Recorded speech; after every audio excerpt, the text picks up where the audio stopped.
I kept my eyes shut, though every nerve in me was awake as a hunting hound. The logs in the study hearth cracked sharp against the silence, their glow painting the room in restless orange. Outside, the Kansas winter howled and tore across the prairie, a storm like judgment. I heard the soft scrape of a chair leg on my floorboards. May Whitlo, moving careful, as if my house were a church and she its unworthy trespasser. Her boy Thomas slept in the loft above the kitchen. They'd come knocking 3 days ago, soaked through and near frozen, and I'd taken 'em in out of duty, not kindness. At least, that's what I told myself. I lay there, feigning the slumber of a drunkard. Truth was, I wanted to know what sort of woman I'd let under my roof. I'd buried one wife and a baby, and all that was left to me was money and suspicion. Servants came and went. Ken avoided me. My study was my fort, my coffin, my confessional. So I waited, rigid under the wool blanket, ears pricked for the sound of betrayal, the rattle of silverware, the creak of my desk drawers, the hushed shuffle of hands going where they ought not. Instead, I heard her kneel. The storm groaned against the shutters, but her voice was clear as a bell rung for the dead. She prayed, first for her son's safety, then for strength to repay my shelter, and then, low and trembling, she prayed for me. She asked the Lord to ease the stone Mr. Harper carries in his chest, and though she spoke it soft, it hit like a hammer against my ribs. I wanted to snarl, to sit up and spit fire at her presumption, yet I could not move. My breath quickened, and I feared she'd hear it. My heart, long stubborn and unmoved, twisted in its cage. I clenched my eyes tighter as though I could will her words back into silence. She prayed on until her voice gave out, then rose and set another log on my fire before retreating. I heard her steps fade toward the hall, the hush of a door closing. Only then did I let out the breath I'd been holding. I had braced for theft, for betrayal, for proof that my distrust was wisdom. Instead, I'd found myself pierced by something far more dangerous, her mercy. I told myself it was nothing, just a widow's habit, words flung toward heaven without thought. But I knew better. Her prayer had slipped under my armor, and for the first time in years, I lay awake not from rage or grief, but from the unbearable weight of hope. So I chose silence, for if I spoke, the fragile spell of her honesty would shatter. Better to keep watch, eyes closed, and see what truth the darkness might still hold. 5 nights slipped by, each one colder than the last.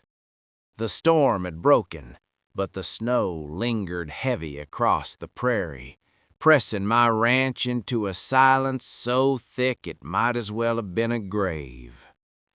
Each evening I took my place in the study chair, boots still on, eyes shuttered as if I'd surrendered to drink and exhaustion.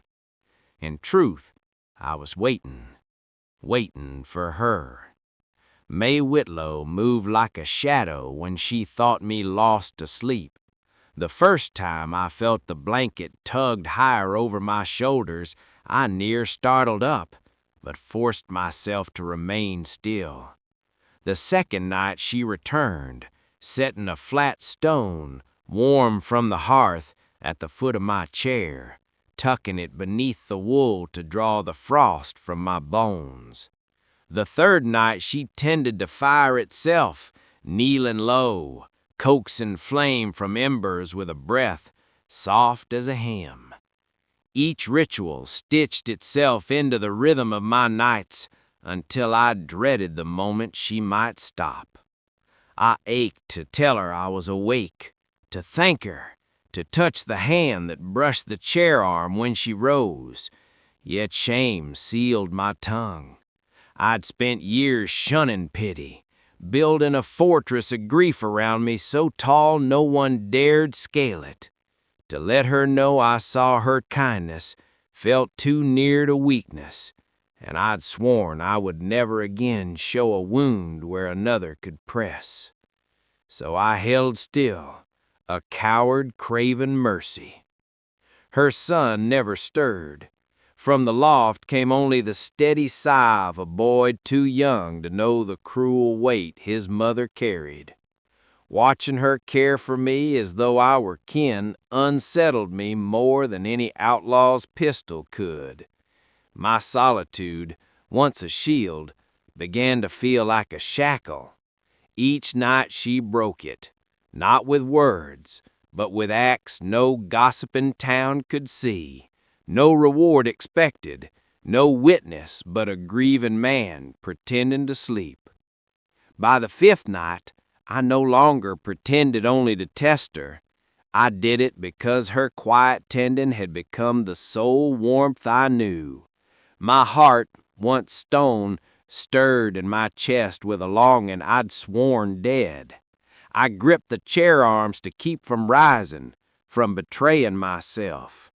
The storm outside had passed, yet within me it had only begun. And still, when the fire was high and my blanket drawn, I chose silence again. For in silence, her mercy continued, and I feared if I opened my eyes, it might vanish like breath on the frozen air. The night it happened, I knew something had shifted in her. She came later than usual, her steps hesitant on the floorboards. I waited, heart drumming like a war drum, expecting the usual rhythm: blanket, stone, fire. But instead, there was the faint scrape of paper against the table beside me, and the weight of silence that followed. She lingered there longer than ever, her breath trembling near my face. Then the door whispered shut. I opened my eyes. By the lamplight, I saw it. A folded note, plain and unadorned, resting by my elbow. My name was scrawled on the outside in a hand unused to fine letters. I stared at it, fingers hovering, afraid to touch, as though it might vanish like smoke. At last I broke the crease. You are worthy of love again. 7 words, sharp as any bullet. They lodged deep where neither whiskey nor grief could shield me. Worthy, the word itself mocked me.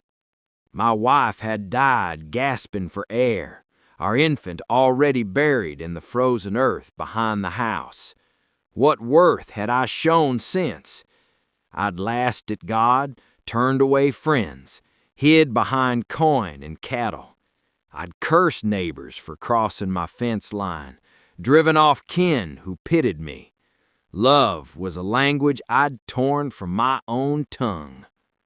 And yet, here was this widow who owed me nothing, declaring me fit for it still. I pressed the note against my knee until a paper bent, but I could not let it go.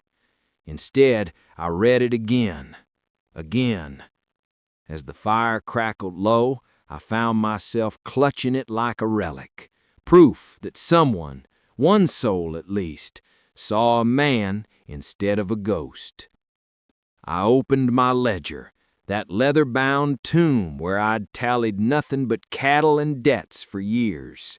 In the margin, with a hand unsteady, I wrote, "Today I smiled." The words looked foreign, like the scrawl of a stranger, but they were mine.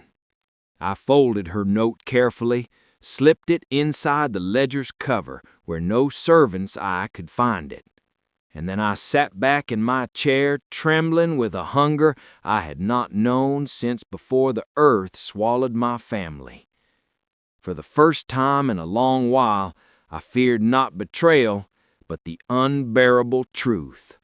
I wanted to live again, and I wanted it because of her.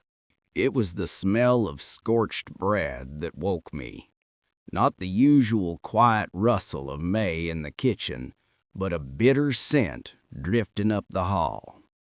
I pushed from my chair, the ledger falling shut on the note hidden inside.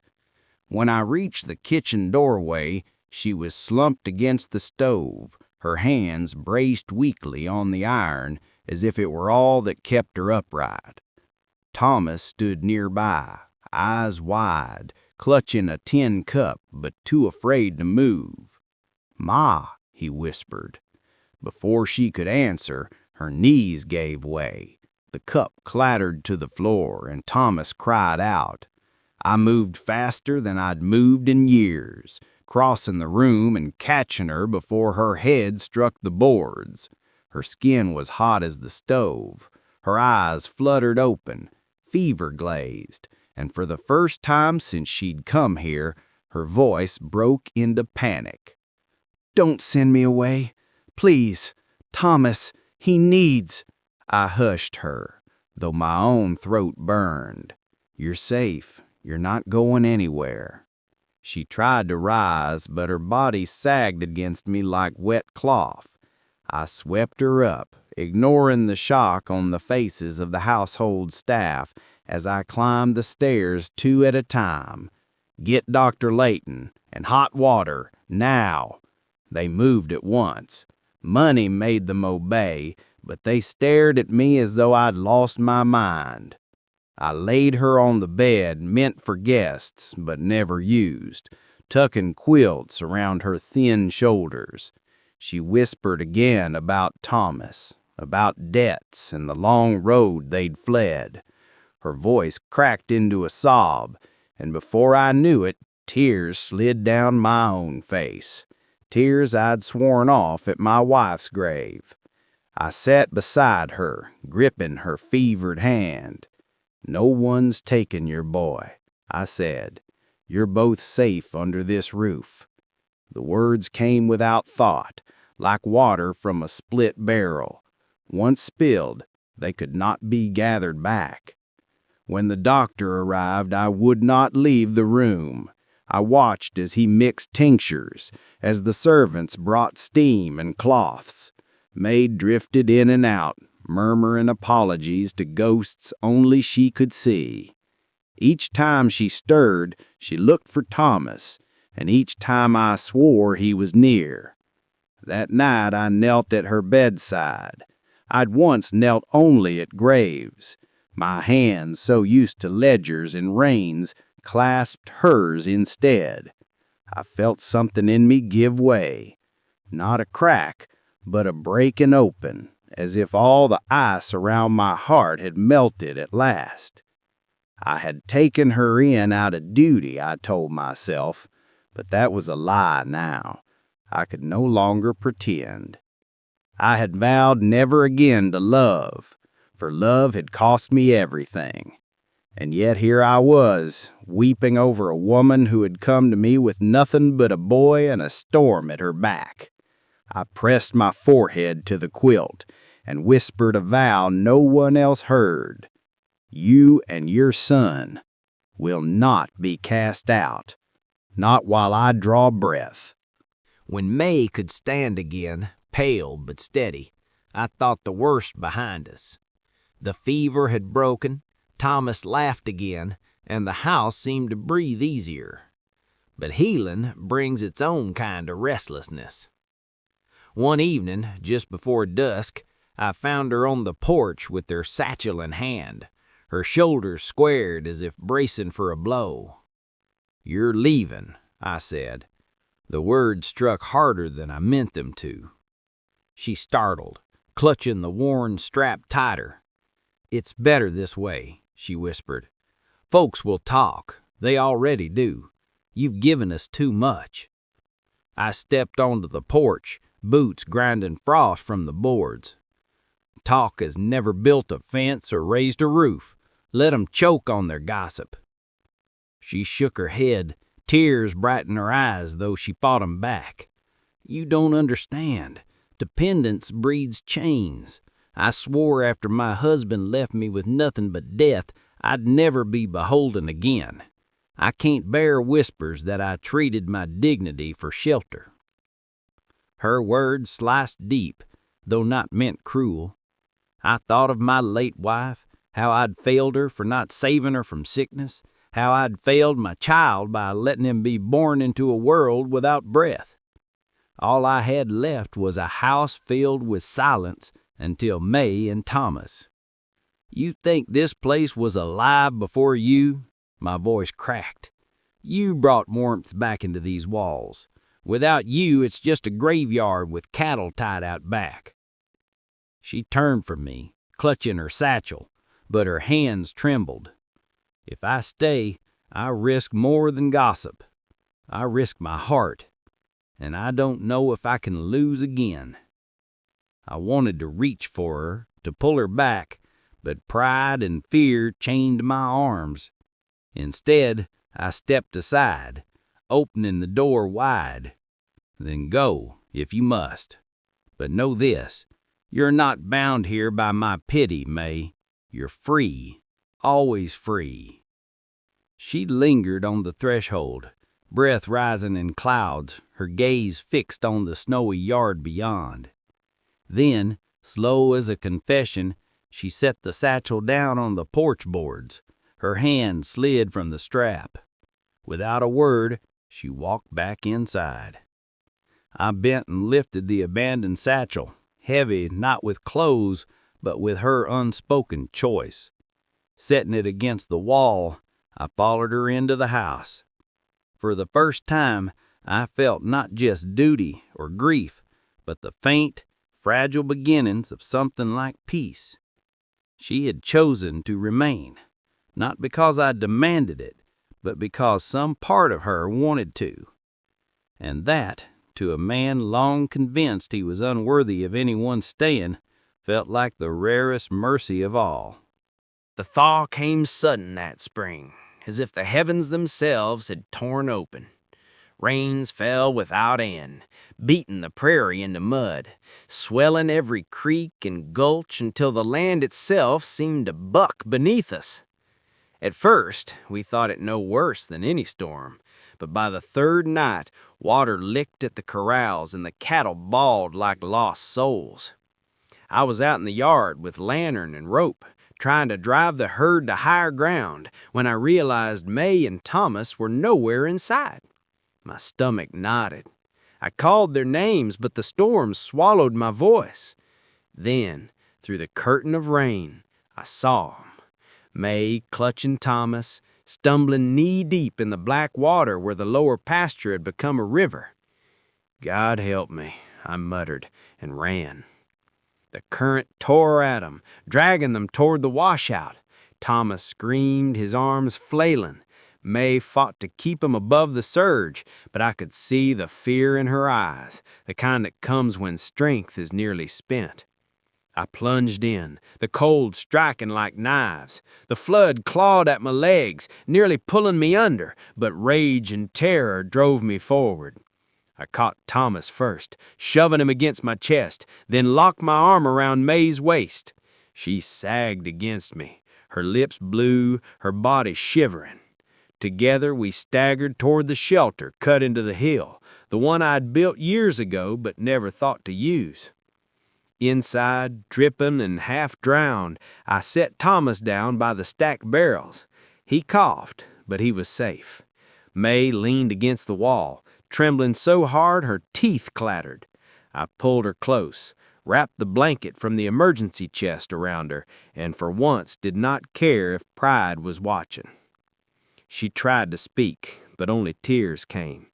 I pressed my forehead to hers. I said, "Listen to me," voice raw. "You are my family. You and Thomas both. Not out of charity, not out of guilt, because I cannot breathe at the thought of losing you." Her eyes widened, shining with shock and something deeper. The storm roared overhead, but in that earth and shelter it was as if the whole world had narrowed to her breath against my cheek. I love you, May. Not as a rescuer, not as a benefactor. I love you as a man who was dead and has been raised by your mercy." For a long moment she said nothing. Then her hand, trembling, found mine. She laid it over her heart, and I felt its wild rhythm beneath my palm. "We are yours, Silas, if you'll have us." Thunder cracked above, but I heard only her words. I pulled them both against me, woman and boy, and for the first time in years I felt not the weight of loss, but the strength of belonging. The flood could have washed the whole ranch away that night, and still I would have counted myself rich. Spring brought more than grass and swollen rivers. It carried tongues sharper than any barbed wire. By the time I rode into town for supplies, whispers had already reached every corner of the mercantile. Men paused at the nail bins to watch me pass. Women lowered their voices when May's name slipped between their teeth. The worst of it had Everett Parker's stink. A bitter rancher who'd long envied my spread, Parker now strutted through town claiming May had once been his for the taking. He painted her as a schemer, a widow with debts so deep she'd sink any fool who offered her a hand. "Harper's purse'll be bled dry before summer," I heard him boast outside the livery. His laughter was the kind that aims to wound. When word reached May, she bore it with stiff shoulders, but I could see the toll. One night, by lamplight, she finally spoke. "They're not entirely wrong," she said, her voice low. "Thomas slept upstairs, his dreams innocent still. My husband, he left us with debts I couldn't pay. Men came knocking, shouting, taking what they pleased. I ran from them, Silas. I ran carrying Thomas and nothing else. I've been running ever since." Her eyes brimmed, and the shame there cut me deeper than any insult Parker could sling. "I never wanted you to think I was hiding," she said, "but I feared if you knew the ruin I came from, you'd see me as they do, a burden, a disgrace." I leaned forward, taking her hand. For a long moment I said nothing, searching her face, seeing not ruin but courage etched into every line. "May," I finally answered, "I don't want a ghost of a wife to honor, nor a charity case to tend. I want the woman who prayed over me when she thought I couldn't hear. I want the mother who clutched her boy in a flood and still stood unbroken. You've run far enough. Let me be the man who stays." Her tears fell then, not from shame, but from something nearer to release. She pressed my hand to her cheek, and I swore I felt her shoulders ease for the first time since she crossed my threshold. The next time Parker's name rose in the house, May herself answered it. "Everett Parker doesn't own my past, and he'll have no claim on my future." Those words rang louder than the gossip, stronger than Parker's sneer, for they were not just defiance, they were a choice. And in her choice, I found my own resolve hardened to iron. I would not let town talk define us. The truth of what we had was ours alone, and no man's tongue would tear it apart. The land thawed, the pastures greened, and for the first time since grief had gutted me, I felt spring as more than just another season. May's fever was a memory. Thomas's laughter ran through the house like sunlight, and the ranch, though scarred by flood and gossip, stood firm. On a morning when the air smelt of rain-washed earth and plum blossoms, I led May and Thomas to the small rise behind the house. There, beside the graves of my wife and child, a plum tree had burst into bloom. Its branches bent heavy with white and purple, a crown of life above the resting dead. We stood before it, 3 souls bound by wounds, and spoke vows without grandeur. No preacher, no pews, only the prairie wind and the blossoms drifting like snow around us. I took May's hand in mine, rough against soft, and said, "I do not ask you to erase the past. I ask you to carry it with me and still walk forward." She looked at me, her eyes steady, and answered, "Then forward is where I'll go." Thomas, solemn as a judge, slipped his hand into mine and then into his mother's. "Then we're a family," he declared, his voice small but certain. "Ma's an angel, and angels don't leave." The words near broke me.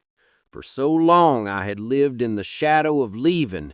Death had taken, betrayal had threatened, but here was a boy declaring permanence like it was the most natural truth in the world.